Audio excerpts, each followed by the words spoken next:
তো কিয়ামতের পূর্ব মুহূর্তে যে সংঘটিত ফিতনা সমূহ এগুলোর যদি সারমর্ম বলি, সারমর্ম বলতে গেলে বলা যায় রাসূলুল্লাহ সাল্লাল্লাহু আলাইহি ওয়াসাল্লামের একটা হাদিস, উদুদ সিত্তাম বাইনি ওয়া বাইনা ইয়াদাই সাআহ, তোমরা আমার মধ্যে এবং কিয়ামতের মধ্যে 6টা জিনিসকে গণনা করে রাখো।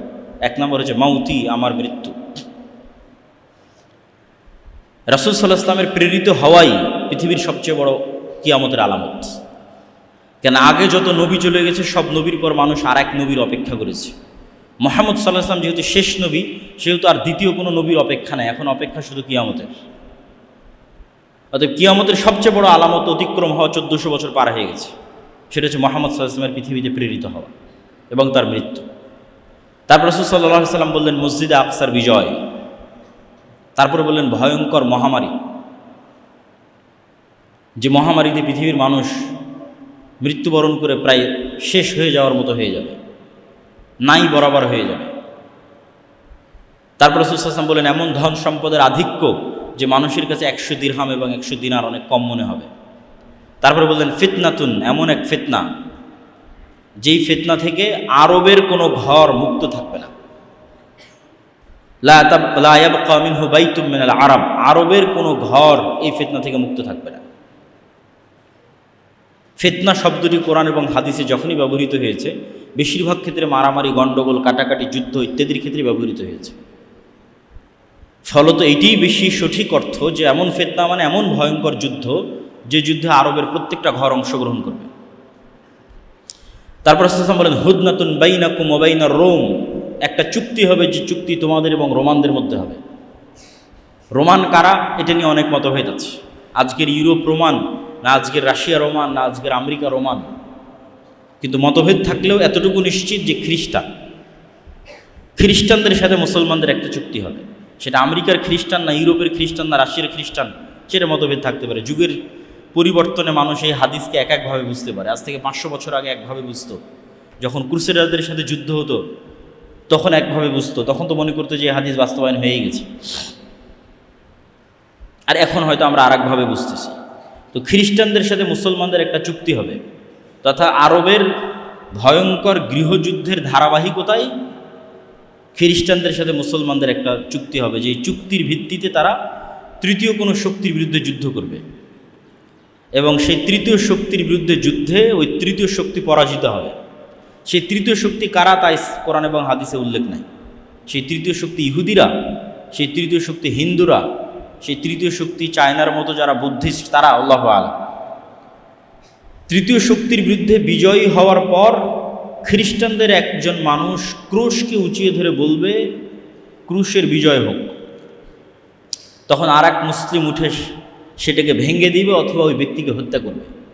তখন খ্রিস্টান এবং মুসলমানরা মুখোমুখি দাঁড়াবে, আর এটি পৃথিবীর ইতিহাসের সবচেয়ে বড় যুদ্ধ, তথা পৃথিবীর ইতিহাসের সবচেয়ে বড় যুদ্ধ হবে খ্রিস্টান আর মুসলমানদের মধ্যে, যেটার নাম মালহামা, যেটা বাইবেলে এবং অন্যান্য ধর্মগ্রন্থে আর্মাগেড্ডন নামে বলা হয়েছে।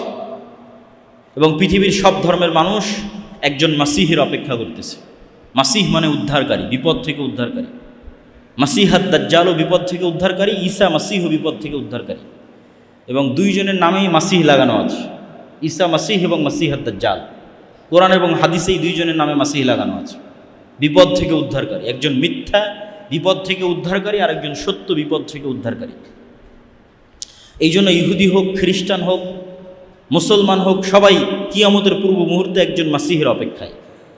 এবং এই মাসিহকে এবং এই মাসিহাদ দাজ্জালকে খ্রিস্টান এবং ইহুদি ধর্মে অ্যান্টি ক্রাইস্ট হিসেবে নামকরণ করা হয়েছে। তো পৃথিবীর ইতিহাসের সবচেয়ে ভয়াবহ যুদ্ধ হবে মুসলমান এবং খ্রিস্টানদের মধ্যে, যেখানে রাসূল সাল্লাল্লাহু আলাইহি ওয়াসাল্লামের হাদিস অনুযায়ী 9,60,000 তথা প্রায় 10 লক্ষের কাছাকাছি সেনাবাহিনী একত্রিত হবে খ্রিস্টানদের। আর মুসলমানদের পক্ষ থেকে সিরিয়া এবং মদিনার তৎকালীন বিশ্বের সবচেয়ে আল্লাহওয়ালা তাকওয়াবান পরহেজগার মানুষরা মদিনা থেকে বেরিয়ে আসবে। আর সিরিয়া এবং মদিনার মুজাহিদরা জোটবদ্ধ অবস্থায় খ্রিস্টানদের বিরুদ্ধে যুদ্ধে অবতীর্ণ হবে। রাসূল সাল্লাল্লাহু আলাইহি ওয়াসাল্লাম যে জায়গাগুলোর কথা বলেছেন এগুলো হচ্ছে বর্তমান সিরিয়া এবং তুরস্কের সীমান্তবর্তী অঞ্চল, আমাক এবং দাবেক। তুরস্ক এবং সিরিয়ার সীমান্তবর্তী অঞ্চলে এই যুদ্ধ হবে এবং হাদিসের বিভিন্ন সূত্র অনুযায়ী এই যুদ্ধ 4 দিন চলবে এবং এই যুদ্ধে এত ভয়াবহ হবে যে আকাশে যদি 1 মাস পাখি উড়ে তাহলে লাশের সারি শেষ করতে পারবে না, এবং কোথাও নিরাপদ জায়গা না পাওয়ায় উড়ন্ত অবস্থাতেই মরে পড়ে যাবে লাশের দুর্গন্ধের কারণে। এবং কোনো বংশে 100 জন মানুষ থাকলে 99 জন মারা যাবে, গনিমতের মালে কেউ সন্তুষ্ট হবে না, কেননা কেউ উত্তরসূরি নাই, উত্তরাধিকারী নাই। এগুলো হাদিসের বিভিন্ন রেওয়ায়েতে এসেছে। তো এই যুদ্ধে যখন মুসলমানেরা বিজয়ী হবে তখন পৃথিবীতে মুসলমানদের সামনে দাঁড়ানোর মতো আর কোনো শক্তি অবশিষ্ট থাকবে না, কেন খ্রিস্টানদের সর্বোচ্চ শক্তির বহিঃপ্রকাশ এই যুদ্ধে তারা করে ফেলেছে 10 লক্ষ। ফলত মুসলমানদের সামনে দাঁড়াবে এরকম আর কোনো সেনাবাহিনী তখন পৃথিবীতে অস্তিত্বমান নাই। তো মুসলমানদের এই বিজয় অভিযান কিছু বর্ণনা অনুযায়ী তুরস্কের রাজধানী ইস্তাম্বুল, কিছু বর্ণনা অনুযায়ী ইতালির রাজধানী রোম পর্যন্ত পৌঁছে যাবে, ধারাবাহিক বিজয় অভিযান। এবং তার মধ্যে একটা শহর মুসলমানেরা বিজয় করবে অস্ত্র ছাড়াই, জানিবু মিনহাল বার ওয়া জানিবু মিনহাল বাহার, এমন এক শহর যার একদিকে সমুদ্র এবং একদিকে সমতল। ততদিন পর্যন্ত কিয়ামত হবে না, লা তাকুমুস সাআহ, ততদিন পর্যন্ত কিয়ামত হবে না যতদিন না বানু ইসহাকের 70,000 মানুষ এখানে যুদ্ধ না করেছে। বানু ইসহাক মানে বানু ইসরাইল। তাহলে এই হাদিস থেকে আর একটা সূক্ষ্ম জিনিস বোঝা যায় যে বানু ইসরাইলের অধিকাংশই অথবা আর কেউই ইহুদি নাই, বরং সবাই মুসলমান হয়ে গেছে। এবং আজকের যারা ইহুদি তারা জেনেটিক্যালি এটা প্রুফ করতে পারবে না যে তারা ইব্রাহিম আলাইহিসসালামের সন্তান, কেন ইব্রাহিম আলাইহিসসালাম সাদা চামড়ার নন, তথা ইউরোপ এবং আমেরিকার মানুষের গায়ের যে চামড়ার রং এটা ইব্রাহিম আলাইহিসসালামের গায়ের চামড়ার রং নয়। ইব্রাহিম আলাইহিসসালাম হচ্ছে নূহ আলাইহিসসালামের ছেলে সামের বংশধর, আর সামের গায়ের চামড়ার রং হচ্ছে আরব বিশ্বের মানুষের গায়ের চামড়ার রং যেমন তেমন, মেটে সাদা, ধবধবে হলদেটে সাদা নয়। ধবধবে হলদেটে সাদা হচ্ছে ইউরোপ, শীতকালীন অঞ্চল, ইউরোপ, আমেরিকা, রাশিয়া, যারা নূহ আলাইহিসসালামের সন্তান ইয়াফেসের বংশধর। তো যেহেতু ইব্রাহিম আলাইহিসসালাম নূহ আলাইহিসসালামের ছেলে সামের বংশধর, এই জন্য তার গায়ের রং বর্তমান আরব বিশ্বের মানুষের গায়ের রং যেমন তেমন। এই জন্য ঈসা আলাইহিসসালামের গায়ের রং, মুহাম্মদ সাল্লাল্লাহু আলাইহি ওয়াসাল্লামের গায়ের রং সব কাছাকাছি একই। আর বর্তমান যারা নিজেদের ইহুদি দাবি করছে এবং ফিলিস্তিনে জোরপূর্বক জায়গা দখল করছে সব সাদা চামড়া। সুতরাং জেনেটিক্যালি এটা প্রুফ করা সম্ভব নয় যে তারা ইব্রাহিম আলাইহিসসালামের সন্তান। তাহলে ইসহাক আলাইহিসসালামের বংশের 70,000 মানুষ মুসলমান অবস্থায় যুদ্ধ করবে এবং এমন এক শহর বিজয় করবে অস্ত্র ছাড়া। তো কিছু মুহাদ্দিস ব্যাখ্যা করেছেন এটা ইস্তাম্বুল এবং এই যুদ্ধের পরই বিজয় হবে, আর কেউ ব্যাখ্যা করেছেন এটা ইতালি।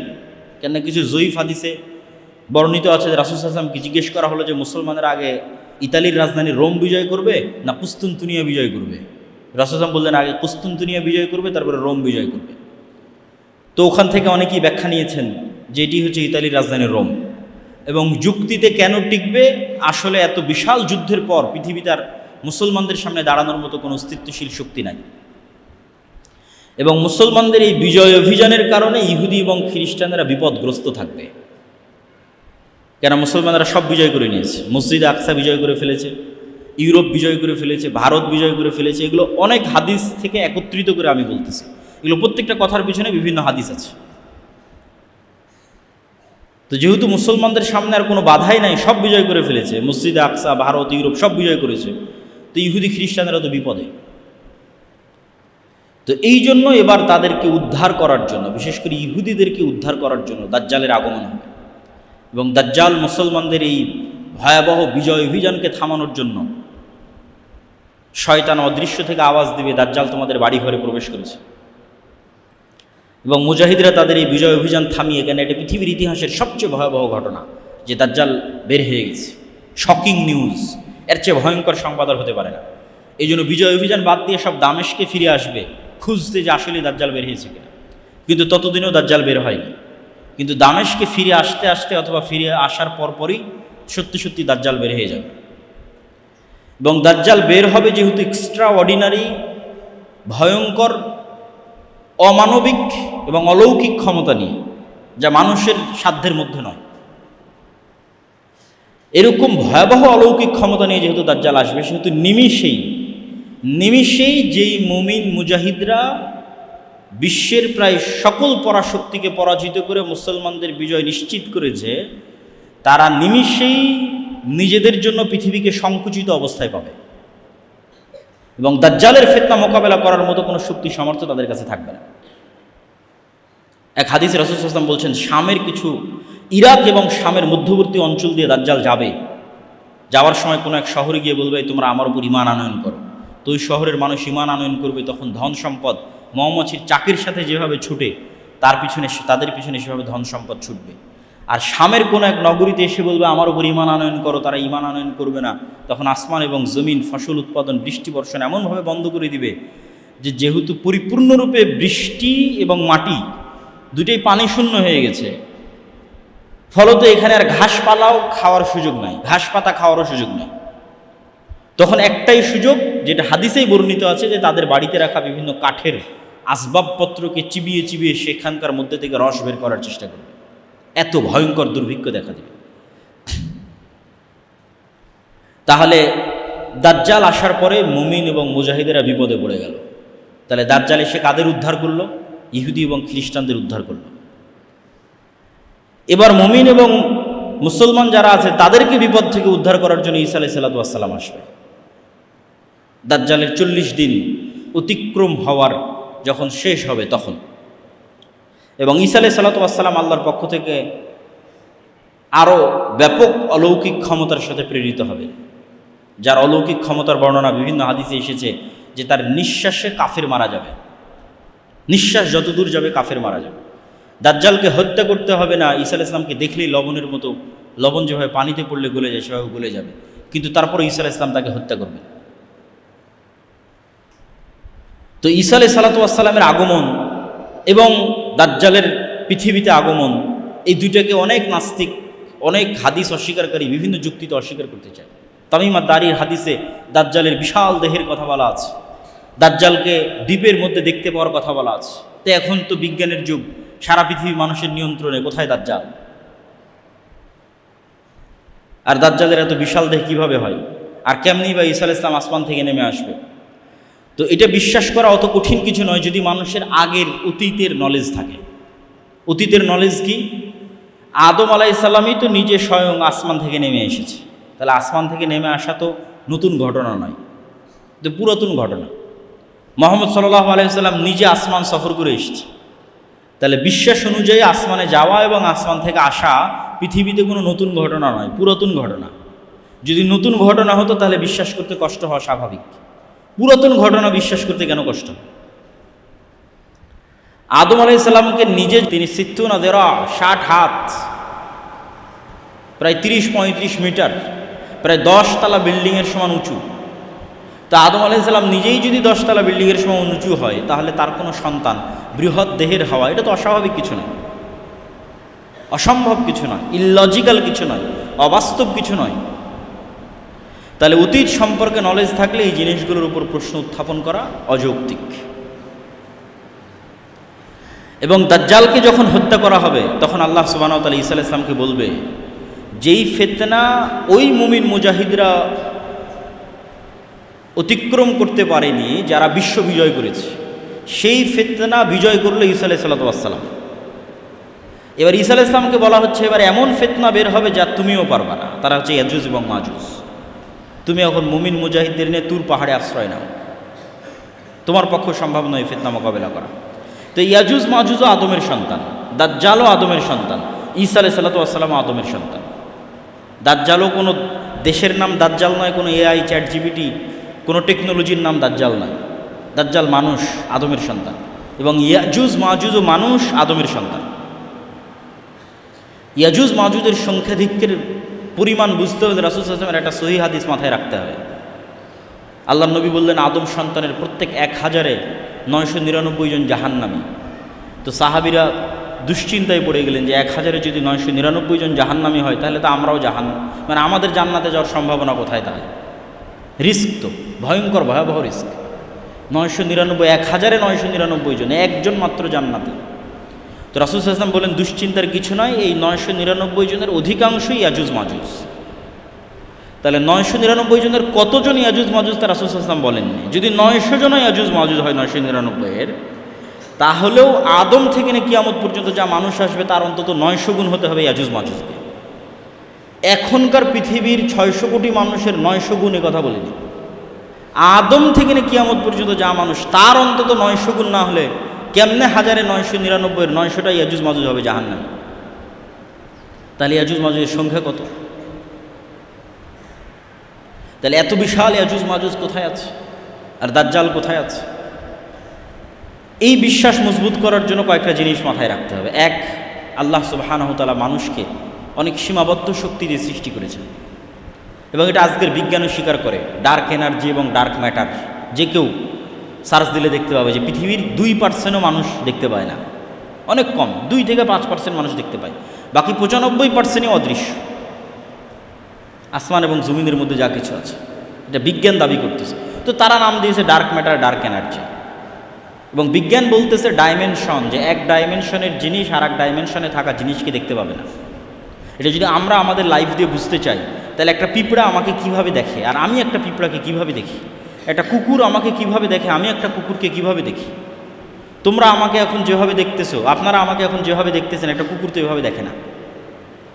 সে এতগুলো রং, সবগুলো রং সে দেখতে পায় না, মাত্র 2টা রং দেখতে পায়। এবং সে চেহারা ফেসে মানুষকে চিনতে পারে না, গন্ধে চিনতে পারে। একটা সাপ আমাদেরকে কিভাবে দেখে আর আমরা একটা সাপকে কিভাবে দেখি, দেখার অ্যাঙ্গেল ভিন্ন। আমি একটা সাপকে পরিপূর্ণ দেখতে পাচ্ছি, একটা পিঁপড়াকে পরিপূর্ণ দেখতে পাচ্ছি, পিঁপড়া তো আমাকে আসলে পরিপূর্ণভাবে দেখতে পায় না। এবং একটা পাখিকে যদি মসজিদের মধ্যে ছেড়ে দেওয়া যায় সেই জানালা খুঁজে বের করতে পারবে না কোন দিক দিয়ে জানালা, আমরা দেখতে পাচ্ছি জানালা। তাহলে ওর দেখার দৃষ্টি সীমা একরকম, আমার দেখার দৃষ্টি আর একরকম। ঠিক একই অবস্থা আমাদের চেয়ে আপার ডাইমেনশনে যে সমস্ত ফেরেশতা এবং জিনেরা আছে ওরা আমাদেরকে স্পষ্ট দেখতে পাচ্ছে। এই মসজিদে যেহেতু ফেরেশতা আছে কিন্তু আমরা দেখতে পাচ্ছি না। তো জিন এবং ফেরেশতাকে আল্লাহ সুবহানাহু ওয়া তাআলা যেভাবে অদৃশ্য রেখেছেন সেভাবে অদৃশ্য রাখতে পারেন, এটা যেমন যৌক্তিক। বর্তমান পৃথিবীর সবই যে মানুষ জেনে নিয়েছে এটাও ভুল কথা। মাটির নিচে কি আছে সেটাই মানুষ ভালোভাবে জানে না, যদিও চাঁদ পর্যন্ত পৌঁছে গেছে মানুষ, কিন্তু মাটির নিচে মানুষের সফরের সীমাবদ্ধতা হচ্ছে 12 কিলোমিটার, অথচ উপরে মানুষ অনেক দূর চলে গেছে। সমুদ্র এবং মাটির নিচে এই দুইটা সবচেয়ে রহস্যপূর্ণ, আকাশের চাইতেও বেশি রহস্যপূর্ণ। এবং তারপরেও আরেকটি বিষয় থাকে, সেটি হচ্ছে আল্লাহ সুবহানাহু ওয়া তাআলা বলেছেন তিনি তার আসমান সৃষ্টিতে যা সময় লেগেছে জমিন সৃষ্টিতে তাই সময় লেগেছে, এবং 7 আসমান এবং 7 জমিন সৃষ্টি করেছে। তথা 7 আসমান যা বিশাল 7 জমিন তাই বিশাল। ওয়া ইয়াতানাজ্জালুল আমরু বাইনাহুন্না, আর আল্লাহর ওহী, আল্লাহর আদেশ 7টাতেই অবতীর্ণ হয়, 7 আসমান এবং 7 জমিনই অবতীর্ণ হয়। তো আল্লাহ সুবহানাহু ওয়া তাআলা অন্য জমিনেও রেখে থাকতে পারেন দাজ্জালকে, ইয়াজুজ মাজুজকে। এবং সূরা কাহফে যত ব্যতিক্রম ঘটনাগুলো আছে এই ব্যতিক্রম ঘটনাগুলো অনেক বেশি ব্যতিক্রম, যেগুলো কিয়ামতের পূর্ব মুহূর্তে সংঘটিত বিষয়ের প্রতি ঈমানকে মজবুত করতে সহযোগিতা করে এবং দাজ্জালের ফিতনা থেকে বাঁচার ক্ষেত্রে মানুষের রাস্তা তৈরি করে দিতে পারে। সূরা কাহফে 4টা ঘটনা আছে, আসহাবে কাহফের ঘটনা। তা আসহাবে কাহফের ঘটনা থেকে শিক্ষা কি? মানুষ আসহাবে কাহফ ঈমান বাঁচাতে যেমন পৃথিবী থেকে ডিসকানেক্ট হয়ে গেছে, মানুষ যদি ঈমান ধরে রাখতে চায় দাজ্জালের সময় অথবা তার পূর্ববর্তী ভয়াবহ ফিতনার সময়, তাহলে ওইভাবে পৃথিবী থেকে ডিসকানেক্ট হয়ে যেতে হবে আসহাবে কাহফের মতো। আর পরকালের প্রতি ঈমান লাগবে আসহাবে উখদুদের মতো, যারা জ্বলন্ত আগুনের মধ্যে ঢুকে গেছে। কেন? ওইটা তাদের কাছে জ্বলন্ত আগুন নয়, ওইটার মধ্যে তারা জান্নাত দেখতে পাচ্ছে, এটা তাদের ওসিলা জান্নাতে যাওয়ার। আপনার কাছে এটা আমি আগুনে পুড়ে মারা যাব, আর আরেকজনের কাছে আমি এটাতে আগুনে ঢুকে জান্নাতে যাব, চিন্তার পার্থক্য।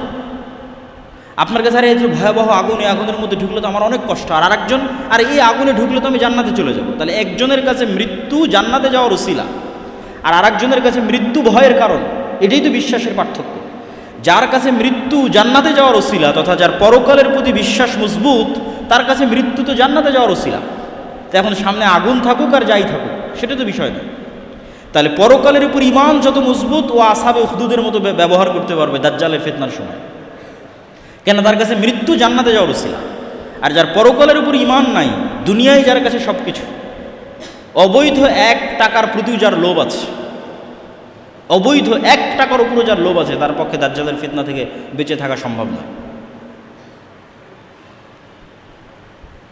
তো আসহাবে কাহফের ঘটনা আছে সূরা কাহফের মধ্যে। তারপরে ঘটনা আছে জুলকারনাইন, ইয়াজুজ মাজুজ। তো ইয়াজুজ মাজুজের ঘটনা তো অতীতে, তাহলে বিশ্বাস করতে কেন কষ্ট হবে? কোরআনে ইয়াজুজ মাজুজকে দেখানো হচ্ছে অতীত একটা ঘটনা হিসেবে, যে জুলকারনাইন সফর করলো, এক এরিয়ায় গেল যেখানে ইয়াজুজ মাজুজ এবং তাদেরকে আবদ্ধ করে দিল। তাহলে ইয়াজুজ মাজুজের অস্তিত্ব অতীতেই দেখা যাচ্ছে, তো ভবিষ্যতে তো অস্তিত্ব আরও সহজ। অমিন কুল্লে হাদাবি ইয়াংসিলুন, প্রত্যেকটা উঁচু জায়গা থেকে তারা দলে দলে নেমে আসবে, আল্লাহ সুবহানাহু ওয়া তাআলা কোরআন মাজিদে বলেছেন। তারপরের আশ্চর্যের ঘটনা হচ্ছে ঈসা আলাইহিস সালাতু ওয়াস মুসা আলাইহিস সালাতু ওয়াস সালাম এবং খিজির, এটাও সূরা কাহফের মধ্যে, যে আল্লাহ সুবহানাহু ওয়া তাআলা চাইলে বলতে পারতেন মুসা উমুক শহরে উমুক গ্রামে আমার একজন বান্দা আছে যে তোমার চেয়ে জ্ঞানী, তা না বলে আল্লাহ বললেন মাছ নাও, ভাজো, মৃত মাছ নিয়ে সমুদ্রের ধার দিয়ে হাঁটতে থাকো, যেখানে মাছ জীবিত হয়ে যাবে সেখানে পাবা। রহস্যপূর্ণ। এবং খিজির আলাইহিস সালাতু ওয়াস সালাম এমন সব ঘটনা ঘটালেন যেগুলো পৃথিবীর ফিজিক্স অনুযায়ী সম্ভব নয়। ভবিষ্যতে কোন বাচ্চা তার বাপ মাকে হত্যা করবে, সেই বাচ্চাকে তিনি অতীতে হত্যা করতেছে। যেহেতু টাইম নিয়ে যত মানুষের, আধুনিক যুগে যত মানুষের বিভিন্ন গবেষণা এবং বিশ্লেষণ আছে, এবং টাইম ট্রাভেল, যে সময়ের মধ্যে সফর করা, ভবিষ্যৎ দেখে আসা, অতীতে সমাধান করা, এই ধরনের সব আশ্চর্য ঘটনা খিজির আলাইহিস সালাতু ওয়াস সালাম ঘটাচ্ছে। তো খিজির আলাইহিস সালাতু ওয়াস সালাম এই পৃথিবীরও হতে পারেন, অন্য পৃথিবীরও হতে পারে। তিনি সালামকে চিনতে আশ্চর্য হচ্ছেন সালাম শুনে, যে জান্নাতের সালাম এখানে কীভাবে, কোন মুসা, দুনিয়ার যে নবী মুসা সেই নবী মুসা? হ্যাঁ। তো পুরো ঘটনার অ্যাঙ্গেলগুলো এবং প্রতিটা পয়েন্ট অনেক আশ্চর্যজনক, এবং শেষ পর্যন্ত বিদায়ও আশ্চর্যজনক। তো এই জন্য সূরা কাহফের প্রত্যেকটা ঘটনাই কিয়ামতের পূর্ব মুহূর্তের সাথে কোনো না কোনোভাবে কানেক্টেড আছে। আল্লাহ সুবহানাহু ওয়া তাআলা খিজিরকে যেভাবে অদৃশ্য রেখেছেন, অথবা অদৃশ্য রাখতে পেরেছিলেন যদি খিজির মারা গিয়ে থাকে, কেন কোরআন এবং হাদিসে কোনো উল্লেখ নেই যে খিজির মারা গেছেন কিনা, না জীবিত আছেন, আল্লাহু আ'লাম। তো সেভাবে আল্লাহ দাজ্জালকে অদৃশ্য রাখতে পারেন, সেভাবে আল্লাহ সুবহানাহু ওয়া তাআলা ইয়াজুজ মাজুজকে অদৃশ্য রাখতে পারেন। এই জন্য অনেক কিছুই শিক্ষা আছে সূরা কাহফের মধ্যে। আর সূরা কাহফের মধ্যে সবচেয়ে যেটা ব্যতিক্রম ঘটনা, দুই ভাই বাগানওয়ালা, অমা আযুন্নুস সাআহ, আমি মনে করি না যে কিয়ামত কায়েম হবে। এই জন্য বলেছি ইসলামের সারমর্ম তাওহীদ আর কিয়ামত। সে বিশ্বাস করে না যে কিয়ামত হবে, ওটাকেই আল্লাহ সুবহানাহু ওয়া তাআলা সূরা কাহফের মধ্যে শিরক হিসেবে উল্লেখ করছেন। যে এক ভাই বিশ্বাস করে না কিয়ামত হবে, তখন আরেকজন বলতেছে আমি আল্লাহর সাথে শরীক করা থেকে পরিত্রাণ চাই। তো যাক, সূরা কাহফের উপর আরেকদিন বিস্তারিত আলোচনা করা যাবে। আমরা বক্তব্যের সারমর্ম এবং সংক্ষিপ্ত অবস্থার মধ্যে চলে আসি। তো এই পুরো ঘটনা কিয়ামতের পূর্ব মুহূর্তে সংঘটিত ফিতনাগুলো থেকে আমাদের জন্য শিক্ষা কী? আমাদের জন্য দুইটা শিক্ষা। এক, কবে হবে, কখন হবে, এইটার পিছনে পড়ে থাকা, এইটা কখনো কোরআন এবং হাদিসের দিক নির্দেশনা নয়। কেন দিক নির্দেশনা নয়? প্রত্যেক মানুষের মৃত্যুই তো তার কিয়ামত। তাহলে কখন ঈসা আলাইহিস সালাম আসবে, কখন দাজ্জাল আসবে, কখন ইমাম মাহদি আসবে, এটার আগেই তো আপনার কিয়ামত হয়ে যাচ্ছে, আপনার মৃত্যু। কিয়ামত মানে কি? আপনি পরকালকে দেখবেন। তো মৃত্যুর পরেই তো মানুষ পরকালকে দেখে ফেলে। মৃত্যুর মাধ্যমে সে বারজাকি জগতে জাহান্নামও দেখে ফেলে, জান্নাতও দেখে ফেলে, হয় পাখি হিসেবে জান্নাতে উড়ে, আর না হলে তার কবর বরাবর জাহান্নামের দরজা খুলে দেওয়া হয়, তো সব তো দেখেই নিল। ফেরেশতা জিজ্ঞাসাবাদ করে, তো পরকাল তার দেখাই শেষ। তাহলে কিয়ামত ঘটা পর্যন্ত অপেক্ষা করতে হচ্ছে না, তো ঈসা আলাইহিস সালাম ইমাম মাহদি আসা পর্যন্ত অপেক্ষা করতে হচ্ছে না, তো আপনার মৃত্যুই তো আপনার কিয়ামত। এটা হলো 1 নম্বর পয়েন্ট। 2 নম্বর পয়েন্ট, ইমাম মাহদি আসলে, ঈসা আলাইহিস সালাম আসলে, দাজ্জাল আসলে নতুন কোরআন আসবে নাকি, নতুন নবী আসবে নাকি, নতুন হাদিস তৈরি হবে নাকি? না, নতুন কোরআনও আসবে না, নতুন হাদিসও হবে না। বরং এই পুরো ঘটনা থেকে আপনারা এটি দেখলেন যে ঈসা আলাইহিস সালাম আসার পূর্বেই, দাজ্জাল আসার পূর্বেই কোনো নবী ছাড়া এবং কোনো নতুন কোরআন ছাড়া এবং নতুন হাদিস ছাড়া আমার এবং আপনার মতো মুসলমানেরা বিশ্ব বিজয় করবে। 10 লক্ষ খ্রিস্টান বাহিনীকে পরাজিত করবে, মসজিদে আকসা বিজয় করবে, ভারত বিজয় করবে, ইতালি বিজয় করবে, কোনো নতুন নবী ছাড়া, নতুন কোরআন ছাড়া, আমার এবং আপনার মতো মুসলমানেরা। তাহলে যা ঘটার সেটা তো 1400 বছর আগেই ঘটে গেছে। মানে সবচেয়ে আসল ঘটনা তো 1400 বছর আগে ঘটেছে, সেটা হচ্ছে কোরআন এবং হাদিস। এবং ঈসা আলাইহিস সালামও এসে এই কোরআন এবং এই হাদিসের উপর আমল করবে। তাহলে কাজের জিনিসটা আমার এবং আপনার কাছে আছে। আর কিয়ামত তো নির্ধারিত, সেটা যে আমার এবং আপনার মৃত্যু। তাহলে কবে ইমাম মাহদি আসবে, সেই দিন সব কিছু হবে, এই অপেক্ষায় বসে থাকা বুদ্ধিমানের? না, যেটা আসল ঘটনা ঘটে গেছে এবং আপনার কাছে আছে, আর আমার এবং আপনার মতো মুসলমানেরা এত বড় বড় বিজয় সম্পূর্ণ করবে, তাহলে আপনি কেন চেষ্টা করবেন না? আর তো নতুন নবীও আসবে না, নতুন কোরআনও আসবে না। তাহলে আমার এবং আপনার জন্য কাজ স্পষ্ট, আমার মৃত্যু, আমার কিয়ামত, আর এই কোরআন এবং এই হাদিসের মাধ্যমে মুসলমানদের বিজয় হবে। এই কোরআন এবং এই হাদিস ফলো করেই কিয়ামতের পূর্ব মুহূর্তে মুসলমানেরা বিজয় করবে, ইমাম মাহদি বিজয় করবে, ঈসা আলাইহিস সালাম বিজয় করবে। সেই কোরআন এবং হাদিস আমাদের কাছে আছে। তাহলে এই কোরআন হাদিসকে সামনে রেখে নিজেদের জীবন গড়া এবং নিজের মৃত্যুর জন্য প্রস্তুতি নেওয়া এবং আল্লাহর দ্বীনকে বিজয় করার চেষ্টা করা, এটি হলো সবচেয়ে বড় অন্যতম মেসেজ আজকের এই বক্তব্য থেকে, শিক্ষা। আর দাজ্জালের ফিতনা থেকে বাঁচার প্রস্তুতি সবসময় থাকতে হবে। কেন? কিয়ামতও যেমন হঠাৎ হবে, দাজ্জালও তেমন হঠাৎ বের হবে, বাগদাতান, হঠাৎ। রাসূল সাল্লাল্লাহু আলাইহি সাল্লামও বলেননি যে না, আমার যুগে দাজ্জাল বের হবে না, এরকম স্পষ্ট বলেননি। ইবনু সাইয়াদের হাদিসগুলো পড়ে দেখতে পারেন। ওমর রাদিয়াল্লাহু তাআলা আনহুকে রাসূল সাল্লাল্লাহু আলাইহি ওয়াসাল্লাম বলছে, এ যদি দাজ্জাল হয় তাহলে একে হত্যা করবে ঈসা আলাইহিস সালাম, আর যদি দাজ্জাল না হয় তাহলে তুমি কেন নিরপরাধ মানুষকে হত্যা করবে?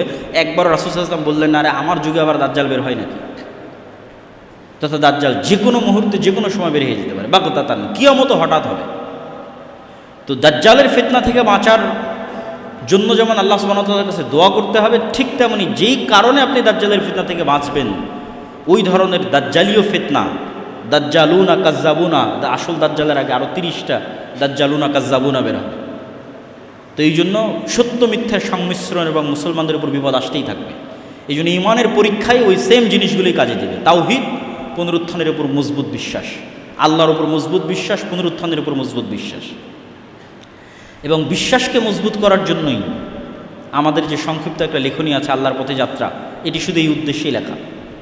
মানুষ যত বেশি কোরআনের সাথে কানেক্টেড হবে, যত বেশি হাদিসের সাথে কানেক্টেড হবে, যত বেশি তাদের ইমানকে মজবুত করবে, আল্লাহর প্রতি ইমানকে এবং পুনরুত্থান, আবার যে আল্লাহ তাদেরকে সৃষ্টি করবেন, এটির উপর মানুষের ইমান যত মজবুত হবে, মানুষ তত দুনিয়ার ফিতনা থেকে বেঁচে থাকতে পারবে। আল্লাহ সুবহানাহু ওয়া তাআলা আমাদের তৌফিক দান করুক। আল্লাহুম্মা আমিন।